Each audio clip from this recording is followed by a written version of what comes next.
What's up, y'all? The Milwaukee Bucks just finished their first round sweep of the Miami Heat, and I saw many people on Twitter clowning on Jimmy Butler and the Miami Heat team for being bubble frauds, calling them bubble guppies, which is kind of funny, as well as bringing attention to how Jimmy Butler was quote unquote stupidly locked in for the playoffs, but he played absolutely terrible in that series, and I mean terrible. Bryn Forbes, who is a role player on the Bucks, even had a better playoff series performance than Jimmy Butler. Like, this was a historically bad playoff performance from him, and this is coming from a Jimmy Butler fan too. And when considering that the Miami Heat team destroyed the Bucks last year in the Orlando bubble, people are just putting more emphasis on this particular matchup when compared to other playoff series in the first round. If you like analysis videos on basketball, then subscribe to the channel and hit the notification bell as well. I'm going to be uploading at least 3 videos a week. But I'm just going to start off this video by answering the biggest question, and that is, what happened to the Miami Heat team this year? Well, for starters, last year, no one really expected the Miami Heat to be as good as they were. Duncan Robinson was a nobody last year, and people didn't expect him to look like 2011 Jason Terry half the time. Tyler Hero, the boy wonder, we will get more into his case later, but he really exceeded his expectations during the bubble, and I think this made people just put a lot more unrealistic expectations on him too. Some people started to look at him like he was the second coming of Michael Jordan, and thought that he was going to replicate the success that he had last year in the bubble, but in reality, that performance was pretty much just a fluke, a once in a blue moon type thing, and people are starting to call him trash because he's not dropping 20 plus points a night and not living up to their unrealistic expectations that they had of him.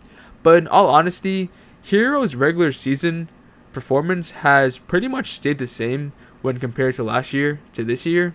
I mean, I guess you could call it a sophomore slump, and I guess you could make the argument that a lot more people thought he was going to take a bigger jump, but he didn't, and I just think he played normal, I guess. He didn't really hit my expectations, and he didn't really underachieve either. And Jimmy Butler also played like he was a top 10 player in the NBA, and he had a historic NBA Finals performance. Jay Crowder was also a key part of that Miami Heat team run. He was a legit 3-point sniper and played solid defense. I think when he played for Miami, he was hitting like 40+% from 3. And Kelly Olynyk was also a decent center that could stretch the floor while playing alongside Bam Adebayo. And I think a lot of people really overlooked how important Kelly Olynyk was. The Heat tried to replace these two guys with old man Trevor Ariza, and obviously that didn't end up working. And as with all teams, when they start losing, the people that get the most of the blame are going to be the best players on the team, and those two are Jimmy Butler and Bam Adebayo. Everything about Jimmy Butler as a player is already pretty much well documented at this point in his career. He's a great mid-range shooter and can get to the free throw line, but what he lacks is the ability to score from the perimeter. So what happens when Jimmy Butler is being guarded by someone like a PJ Tucker or a Drew Holiday, players that are known for the defense who he can't easily take advantage of and bully down the lane to get to the basket?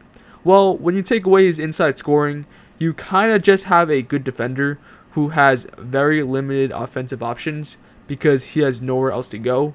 He's only going to be passing the ball or waiting on the perimeter, and even if Jimmy is able to score, he's already going to be wasting so much energy. It's just so difficult for the Heat to get a bucket when compared to this iteration of the Bucks, who now have a Drew Holiday that can play make, instead of just giving Giannis the ball and having him run into a wall defense.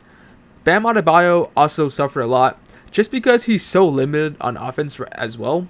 He does try these mid-range shots, but the Bucks are going to be able to live those shots even if he does make them, just because he makes them at such a low clip.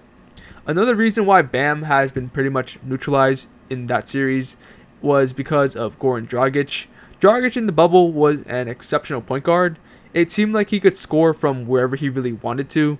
He blew by his defenders with ease and was a good pick and roll partner for Bam Adebayo.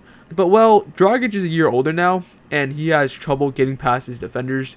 He just lost that speed he had last year.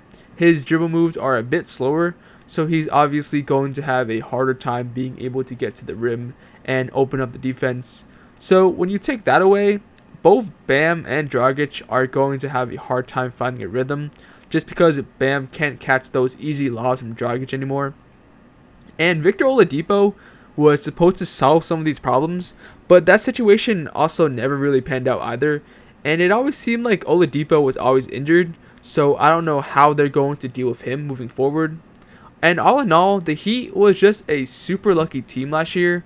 Again, the run that they had was all due to circumstance and was a once in a blue moon type thing. All the stars aligned perfectly, and the Heat were just able to capitalize off of it. I don't think there's really any shame in losing to a team that a lot of people have favored to come out of the East, but this does beg the question of what's next for the Miami Heat.